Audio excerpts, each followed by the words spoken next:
Hey there, friend. Are you ready to drift away into a world of mystery and magic? Tonight, I have a special story just for you, a tale whispered by the sea, carried on the wind, and illuminated by the steady light of a lonely lighthouse. It's a story to calm your mind, soothe your worries, and carry you gently into a peaceful sleep. So, find your cozy spot, close your eyes when you're ready, and let me take you on a journey to Grimshaw Point, where the past meets the present, and the light never fades. Let's begin. The sea had a voice, though few could hear it. On still nights, when the wind slept and the tide crawled in like a thief, the old fishermen of Wren's Hollow claimed they heard it whisper, long, mournful songs drifting up from the depths. They called it the drowned tongue, a language only those touched by tragedy could understand. The cliffs around Grimshaw Point had known many such tragedies. For centuries, ships had broken themselves against its rocks, lured by deceptive tides or blinded by fog. Above it all stood the lighthouse, a monolithic tower of weathered stone and iron, its great lantern piercing the mist like a divine eye. And for the last 40 years, one man had kept its flame alive. Elias Crane was a relic of another time. Tall and thin as a mast, with a face carved from salt and wind, he lived alone within the lighthouse walls. The townsfolk rarely saw him. Supplies were delivered once a month by boat, left in a crate at the base of the cliff steps. No one dared climb to Grimshaw Point. They said Elias had a secret, a burden he carried like an anchor tied to his soul. Children whispered tales of the cursed keeper, of ghosts seen in the tower's high windows, and a light that sometimes glowed red on stormy nights. No one knew the truth. Not yet. But on a July evening, as the sun bled into the horizon and the first storm of the season crept across the sea, the lighthouse groaned with age, and something ancient stirred beneath it. Down in the dark, the sea began to whisper again. Elias stood at the lantern room's edge, leaning heavily on the iron railing. The wind tugged at his coat, bringing with it the sting of salt and the faint, metallic scent of the coming storm. He squinted into the gathering dusk, eyes sharp despite his 70 years. Beneath him, the sea surged in rhythmic fury, smashing itself against the cliff face. Farther out, the water turned an ominous shade of black. Elias knew that color. It meant more than rain or wind. It meant something was coming. He turned back into the lantern room, its glass panes streaked with salt and time. The great Fresnel lens, polished to a gleam, stood like a giant's eye in the center. Elias circled it, checking the mechanism with a practiced hand. He wound the crank slowly, listening to the familiar click and grind of the gears. Everything was in order. Still, unease gnawed at him. "Storm's brewing early," he muttered to himself, voice rough and low. He often spoke aloud. After so many years of solitude, silence felt like a stranger. Downstairs, the lighthouse creaked. Its stone bones shifted with the wind. Elias's footsteps echoed down the spiral staircase as he descended to the living quarters, a narrow room cluttered with old books, maps, and a battered writing desk. A faded photograph sat on the desk's corner. He picked it up with care. The woman in the photo smiled softly, her eyes bright beneath a crown of dark curls. Marina, her name whispered through his mind like a wave brushing the shore. He had not spoken her name in decades. As thunder rolled in from the horizon, Elias set the photo down and moved to the window.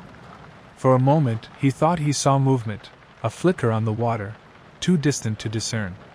He rubbed his eyes. Nothing. He sighed. The sea played tricks on tired eyes. Still, he could not shake the feeling. The storm wasn't just wind and rain. It was a reckoning. And Grimshaw Point was waiting. By nightfall, the wind had become a beast. It tore at the cliffs with furious hands, screaming through the narrow windows of the lighthouse like a chorus of the dead.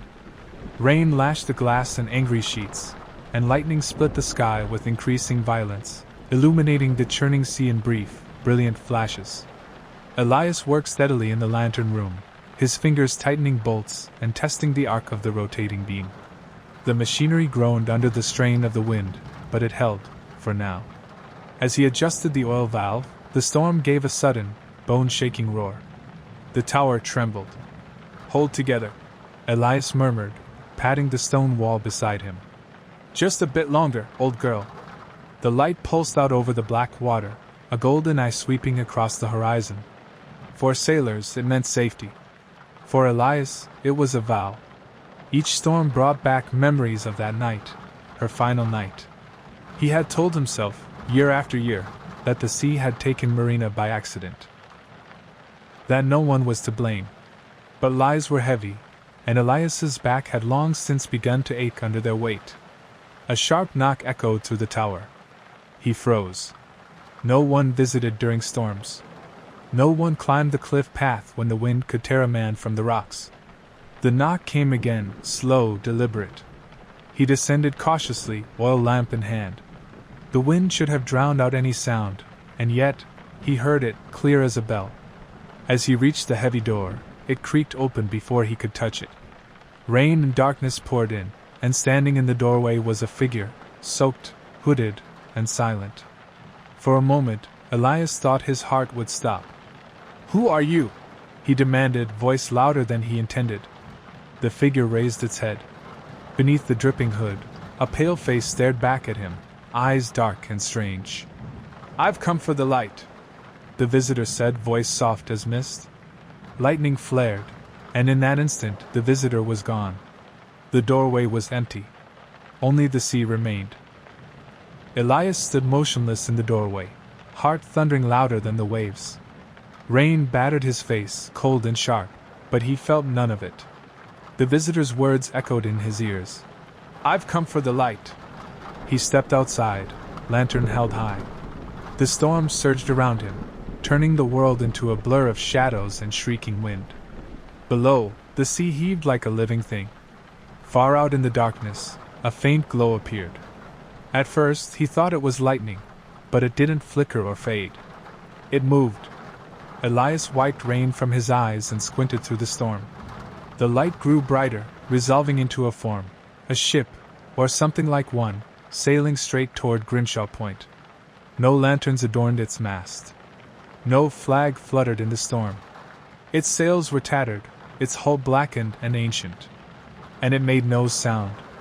Elias raised his spyglass, hands trembling. Through the lens, he saw the impossible. The ship had no crew. Not a soul manned the rigging or helm. Yet it sailed with purpose, carving a path through the raging waters.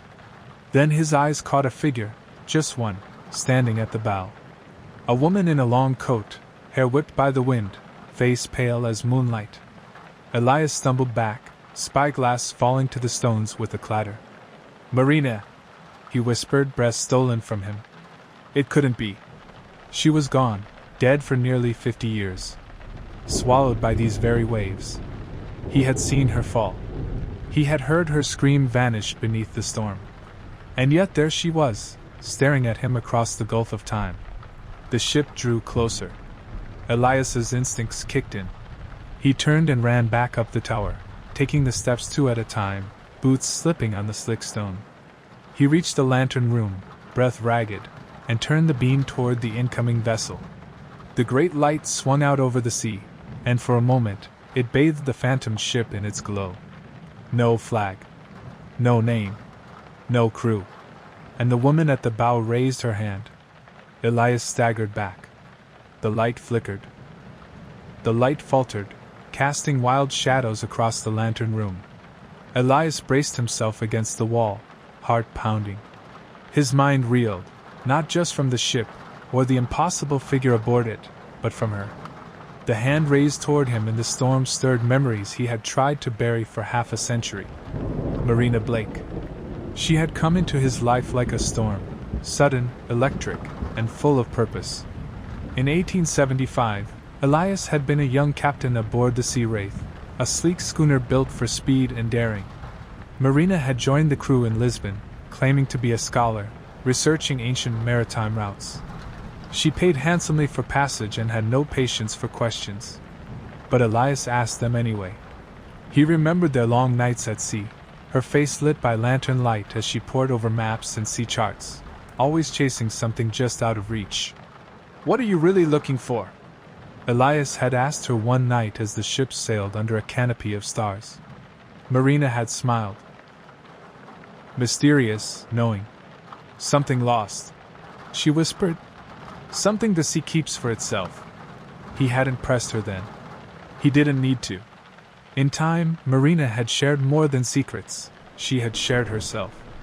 By the time the sea wraith reached the wild northern coasts, Elias was no longer just her captain. They were lovers, bound by passion and a shared hunger for the sea. But everything changed on that final voyage. The storm had come suddenly, as storms often did near Grimshaw Point. The sea wraith had fought valiantly, but a freak wave had torn through the main deck. Elias had ordered abandoned ship, but Marina refused.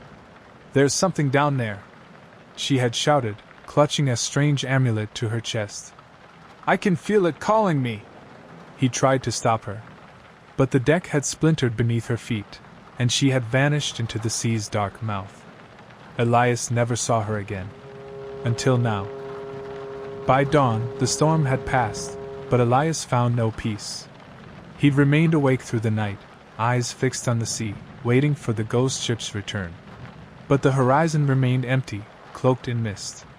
The light still shone, unwavering now, but it felt different, hollow, as if the storm had taken something vital with it. Elias descended to his small kitchen, hands shaking as he poured tea into a battered tin mug. The warmth didn't comfort him. He stared at the worn floorboards, his thoughts thick with memories and dread. A sharp knock jolted him from the haze. His heart leapt. He grabbed the oil lamp and opened the door. This time, it wasn't a phantom. A young man stood there, soaked from the morning drizzle, holding a parcel wrapped in oilskin. He looked startled to see Elias. Morning, sir. I've brought your supplies, a day early, I know, the boy said, shifting nervously. The storm had folks worried. Town said I should check on you. Elias studied the lad. No more than 20, with wide eyes and a nervous grip on the package. You came up the cliff path? In this weather? Elias asked, voice gravelly. The boy shrugged. Didn't seem right, leaving you to weather it alone. Elias took the parcel. What's your name? Tom. Tom Renshaw. My pa runs the general store. Elias nodded slowly, stepping aside. Come in. Tea's still warm.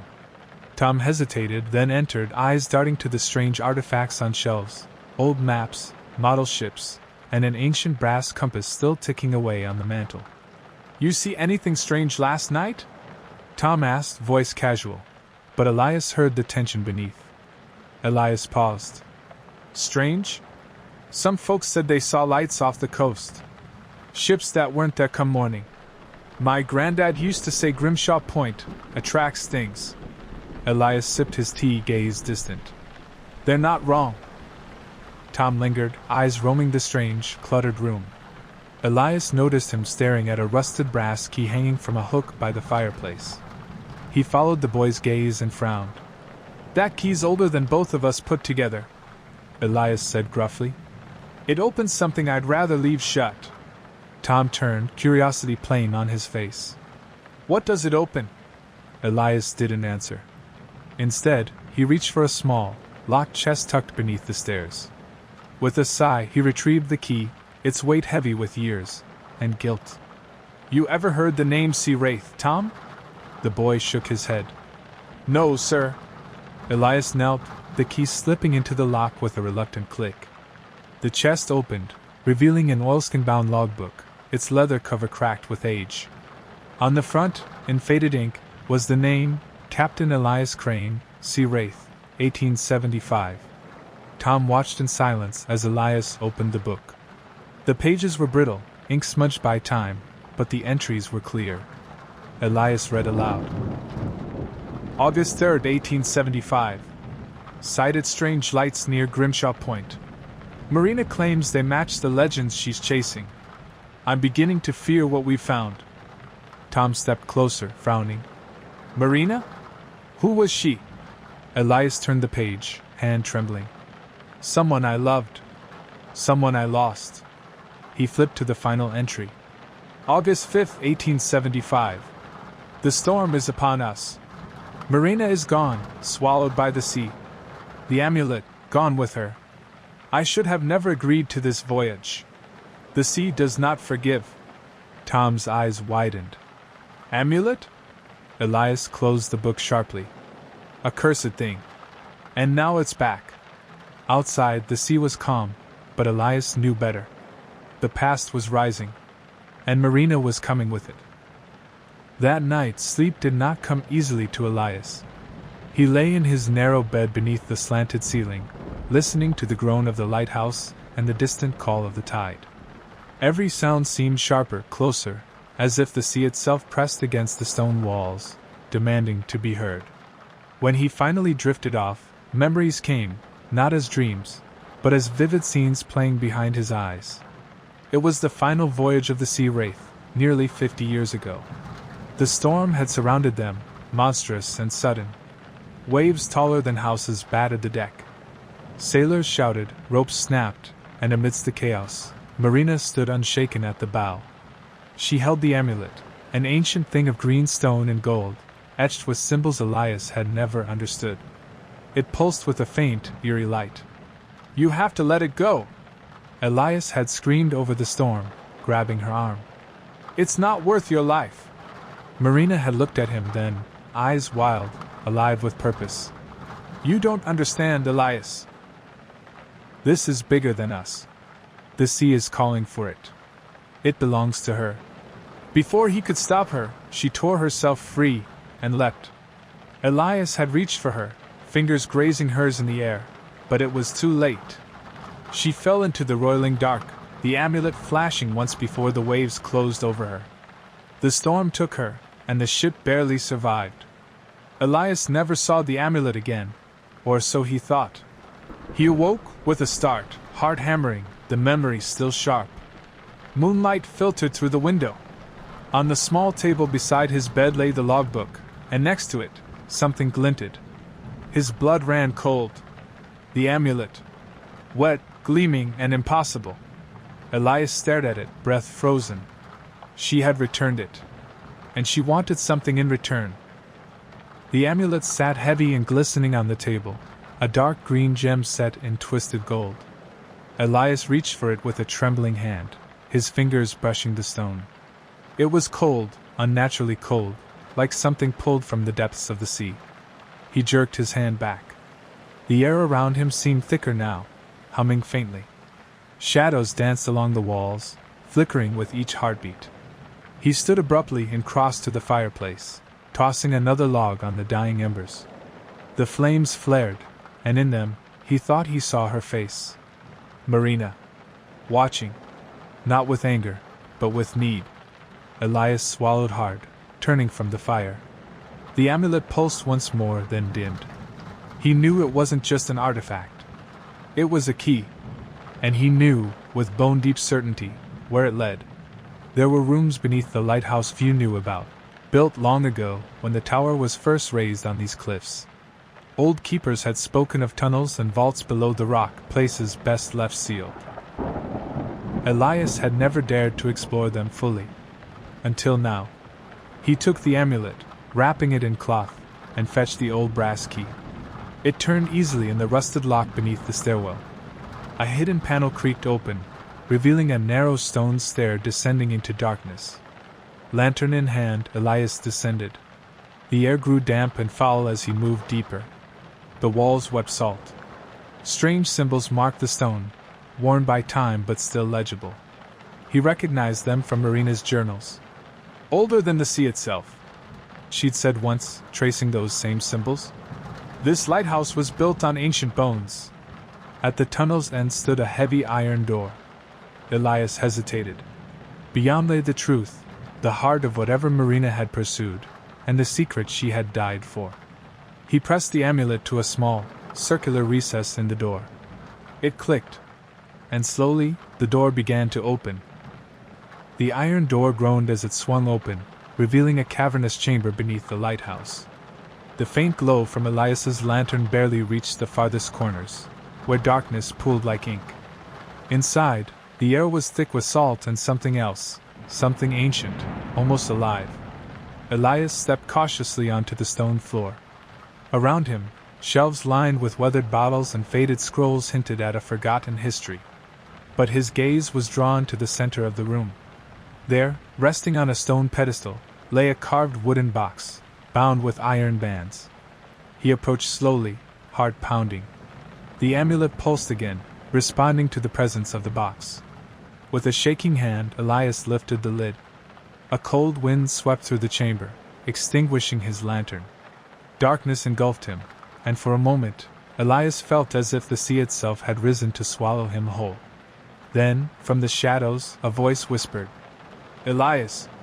He stumbled back, eyes straining in the dark. A figure emerged. Translucent, shimmering like mist. Marina.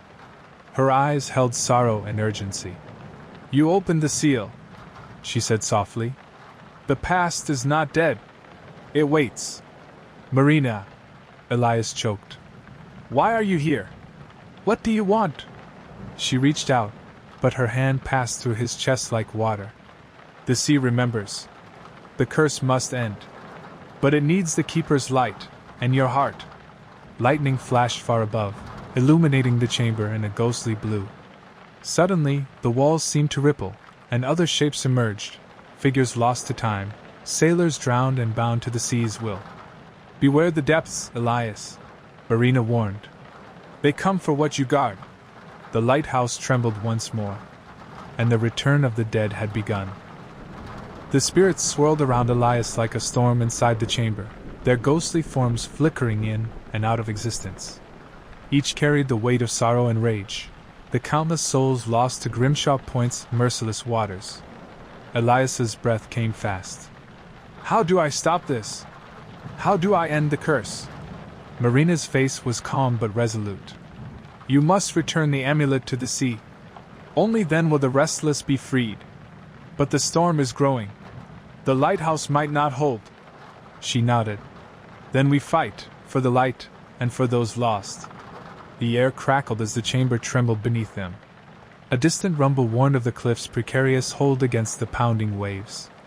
Elias pocketed the amulet, steeling himself. "I need to get to the beacon." Together, they climbed the stone stairs back to the lantern room. The storm had returned, louder and fiercer than before.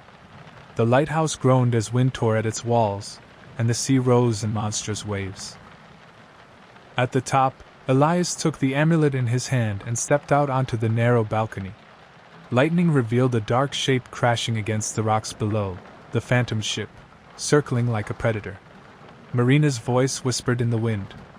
"This is the reckoning." Elias raised the amulet high. "By the light of the Keeper, I release you!" A beam of pure light burst from the lantern, striking the amulet and casting brilliant rays across the stormy night. The ghostly figures below screamed, then began to dissolve, freed at last. The phantom ship shuddered, its spectral sails tearing apart, dissolving into mist. The sea calmed. For a moment, all was silent. Then Marina smiled, peaceful, finally free. "I'm home," she said.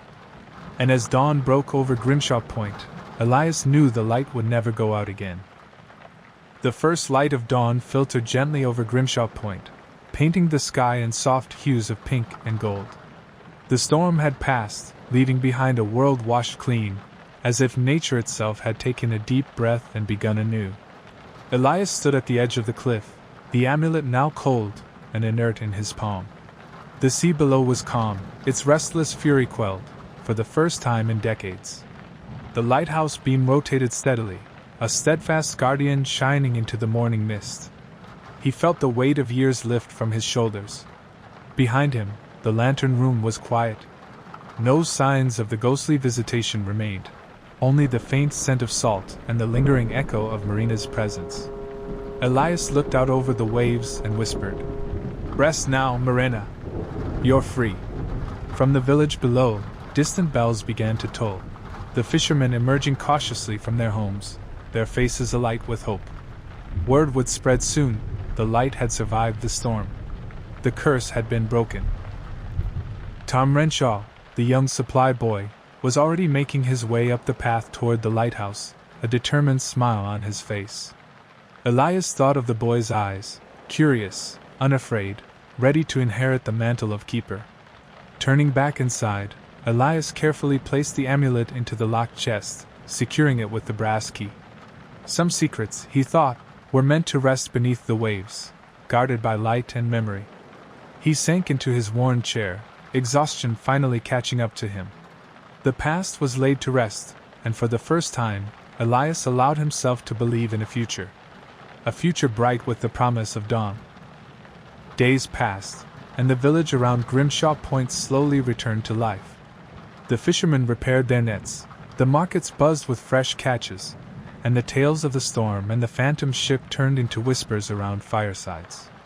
Elias found comfort in the familiar rhythms of his work, maintaining the lighthouse, polishing the brass fixtures, and tending the lantern that never faltered.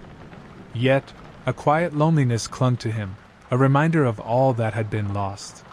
One afternoon, as Elias was inspecting the lens, a familiar voice called from the base of the tower. "Captain Crane!" "Sir!" He looked down to see Tom Renshaw climbing the steps, carrying a bundle of supplies. "I've been thinking," Tom began, catching his breath.